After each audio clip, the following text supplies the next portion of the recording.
बच्चों, आज हम कक्षा 10 विषय सामाजिक विज्ञान के सिलेबस के बारे में देखेंगे। बच्चों, हाई स्कूल में लिखित प्रश्न पत्र 17 अंक तथा 30 अंकों का प्रोजेक्ट कार्य आता है। कुल मिला के 100 अंक पूछा जाता है। इसमें इकाई 1 में है भारत और समकालीन विश्व इतिहास। इसमें खंड 1 घटनाएं और प्रक्रियाएं 8 अंक का पूछा जाता है, जिसमें पहला है यूरोप में राष्ट्रवाद का उदय। इसके अंतर्गत 1830 ईस्वी के बाद यूरोप में राष्ट्रवाद का उदय। सेकंड, जोसेफ मेज़नी आदि के विचार। पोलैंड, हंगरी, इटली, जर्मनी और ग्रीस आंदोलन की समान विशेषताएं। सेकंड है भारत में राष्ट्रवाद। इसमें क्या देखेंगे हम लोग? प्रथम विश्व युद्ध का प्रभाव, खिलाफत आंदोलन, असहयोग एवं विभिन्न आंदोलनों के मध्य विचारधाराएं। इसके बाद हम देखेंगे नमक सत्याग्रह। उसके बाद देखेंगे जनजातियों, श्रमिकों एवं किसानों के आंदोलन, सविनय अवज्ञा आंदोलन की सीमाएं देखेंगे, सामूहिक अपनत्व की भावना। इसके बाद खंड 2 में जीविका, अर्थव्यवस्था एवं समाज। इससे 7 अंक पूछे जाता है। इसमें तीसरा पॉइंट है भूमंडलीकृत विश्व का बनना, जिसमें पूर्व आधुनिक इतिहास। दूसरा देखेंगे 19वीं शताब्दी 1815 से 1914 विश्व अर्थव्यवस्था, उपनिवेशवाद, महायुद्धों के मध्य अर्थव्यवस्था, विश्व अर्थव्यवस्था का पुनर्निर्माण, वैश्वीकरण की शुरुआत। चौथा देखेंगे औद्योगिकीकरण का युग।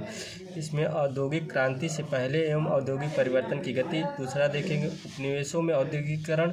तीसरा देखेंगे प्रारंभिक उद्यमी और कामगार। चौथा देंगे औद्योगिक विकास का अनूठापन। पांचवा देखेंगे वस्तुओं के लिए बाजार। खंड 3 देखेंगे रोजाना की जिंदगी, संस्कृति और राजनीति, जिसमें है पांचवा मुद्रण, संस्कृति और आधुनिक दुनिया, यूरोप में मुद्रण का इतिहास, 19वीं सदी में भारत में प्रेस का विकास, राजनीतिक सार्वजनिक विवाद और मुद्रण संस्कृति में संबंध। नोट, खंड 2 और खंड 3 से कुल मिलाकर 7 अंक पूछा जाता है।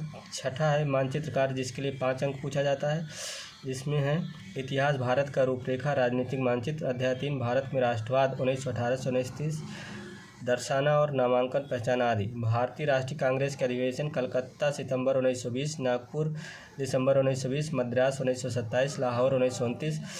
इसके बाद देखेंगे भारतीय राष्ट्रीय आंदोलन के महत्वपूर्ण केंद्र, असहयोग आंदोलन और सविनय अवज्ञा आंदोलन। इसके बाद देखेंगे चंपारण बिहार नील की खेती करने वाले किसानों का आंदोलन। ये सब मैप में हम लोग अध्ययन करेंगे। खेड़ा गुजरात किसान सत्याग्रह, अहमदाबाद गुजरात सूती मिल श्रमिकों का सत्याग्रह, अमृतसर पंजाब जलियांवाला बाग हत्याकांड, चौरी चौरा असहयोग आंदोलन का उद्घोष, डांडी गुजरात सविनय अवज्ञा आंदोलन। नोट, दृष्टिबाधित परीक्षार्थियों हेतु मानचित्र कार्य से संबंधित 5 प्रश्न पूछे जाते हैं। इकाई 2 समकालीन भारत। सेकेंड भूगोल से 20 अंक पूछे जाते हैं, जिसमें इकाई 1 में 9 अंक का पूछा जाता है, जिसमें पहला है संसाधन एवं विकास। इसके अंतर्गत संसाधनों का विकास, संसाधन नियोजन, भू संसाधन, भारत में भू उपयोग प्रारूप, भूमि निम्नीकरण और संरक्षण उपाय, मृदा संसाधन, मृदाओं का वर्गीकरण, मृदा अपरदन एवं संरक्षण। दूसरा वन एवं वन्य जीव संसाधन, भारत में वनस्पति जात और प्राणी जात, भारत में वन और वन्य जीव का संरक्षण, वन और वन्य जीव संसाधनों के प्रकार में वितरण, समुदाय और वन संरक्षण। तीसरा है जल संसाधन, जल दुर्लभता और जल संरक्षण एवं प्रबंधन की आवश्यकता, बहुउद्देशीय नदी घाटी परियोजनाओं और समन्वित जल संसाधन प्रबंधन, वर्षा जल संग्रहण। चौथा है कृषि, जिसमें कृषि के प्रकार, शस्य प्रारूप, मुख्य फसलें, चावल, गेहूँ, मोटे अनाज, बाजरा, मक्का, दालें, खाद्यान्न के अलावा अन्य खाद्य फसलें, गन्ना, तिलहन, चाय, कॉफ़ी, बागवानी फसलें, अखाद्य फसलें, रबड़, रेशेदार फसलें, कपास, जूट, प्रौद्योगिकी और संस्थागत सुधार। इकाई 2 में देखेंगे जो छांक का पूछा जाता है। पांचवा है खनिज तथा ऊर्जा संसाधन। इसके अंतर्गत हम देखेंगे खनिज क्या है, खनिज की उपलब्धता, लौह खनिज, लौह अयस्क मैग्नीज, अलौह खनिज, तांबा ऑक्साइड, आधुनिक अधात्विक खनिज, आभ्रक चट्टानी खनिज, खनिजों का संरक्षण, ऊर्जा संसाधन, परंपरागत पेट्रोलियम, प्राकृतिक गैस, कोयला, विद्युत, गैर परंपरागत स्रोत, परमाणु अथवा आणविक ऊर्जा, सौर ऊर्जा, पवन ऊर्जा, गैस ऊर्जा, ज्वारीय ऊर्जा, भूतापीय ऊर्जा संसाधनों का संरक्षण। छठा विनिर्माण उद्योग, विनिर्माण का महत्व, कृषि आधारित उद्योग, वस्त्र उद्योग, चीनी उद्योग, खनिज आधारित उद्योग, लौह तथा इस्पात, एल्युमिनियम प्रगलन, रसायन उद्योग, उर्वरक उद्योग, मोटर गाड़ी उद्योग, सूचना प्रौद्योगिकी तथा इलेक्ट्रॉनिक उद्योग, औद्योगिक प्रदूषण तथा पर्यावरण निम्नीकरण, विभिन्न प्रकार के प्रदूषण, पर्यावरण निम्नीकरण की रोकथाम। सातवां राष्ट्रीय अर्थव्यवस्था की जीवन रेखाएं परिचय, परिवहन स्थल परिवहन, रेल परिवहन, सड़क परिवहन, पाइपलाइन परिवहन, जल परिवहन, प्रमुख समुद्री पत्तन, वायु परिवहन, संचार सेवाएं, अंतर्राष्ट्रीय व्यापार, पर्यटन एवं व्यापार के रूप में मानचित्रकार 5 अंक। भारत के मानचित्र पर 1 से लेकर 7 अध्यायों से संबंधित सभी मानचित्रकार निष्पादित परीक्षार्थियों मानचित्रकार से संबंधित 5 प्रश्न पूछे गए। इकाई 3 लोकतांत्रिक राजनीति नागरिक शास्त्र से 15 अंक पूछा जाता है, जिसमें इकाई 1 9 अंक। अध्याय 1 एवं 2 सत्ता की साझेदारी एवं संघवाद। लोकतांत्रिक देशों में सत्ता की साझेदारी क्यों और कैसे होती है? कैसे शक्ति का संघीय विभाजन राष्ट्रीय एकता में सहायक रहा है? किस सीमा तक विकेंद्रीकरण ने इस उद्देश्य की पूर्ति की? लोकतंत्र किस प्रकार से विभिन्न सामाजिक समूहों को संबोधित करता है? अध्याय 3 जाति, धर्म और लैंगिक मसले। क्या लोकतांत्रिक व्यवस्था में विभाजन निहित है? जाति का राजनीति और राजनीति का जाति पर क्या प्रभाव पड़ रहा है? किस प्रकार से लैंगिक भिन्नता भेद ने राजनीति को प्रभावित किया है? अध्याय 4 है राजनीतिक दल, प्रतियोगिता और प्रतिवाद संघर्ष में राजनीतिक दलों की क्या भूमिका होती है? भारत में प्रमुख राष्ट्रीय एवं क्षेत्रीय दल कौन कौन से हैं?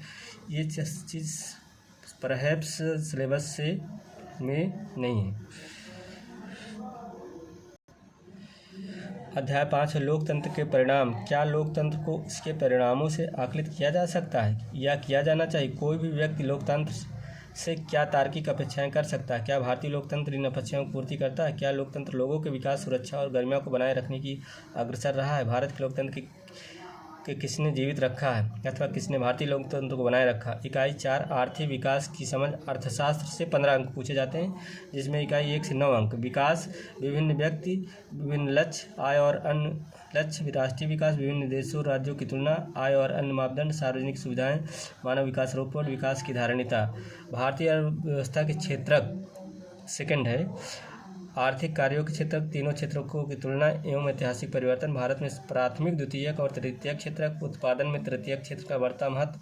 अधिकांश लोग कहाँ नियोजित हैं? अतिरिक्त रोजगार का सृजन। राष्ट्रीय ग्रामीण रोजगार गारंटी अधिनियम 2005। संगठित और असंगठित के रूप में क्षेत्रकों का विभाजन। असंगठित क्षेत्र के श्रमिकों का संरक्षण।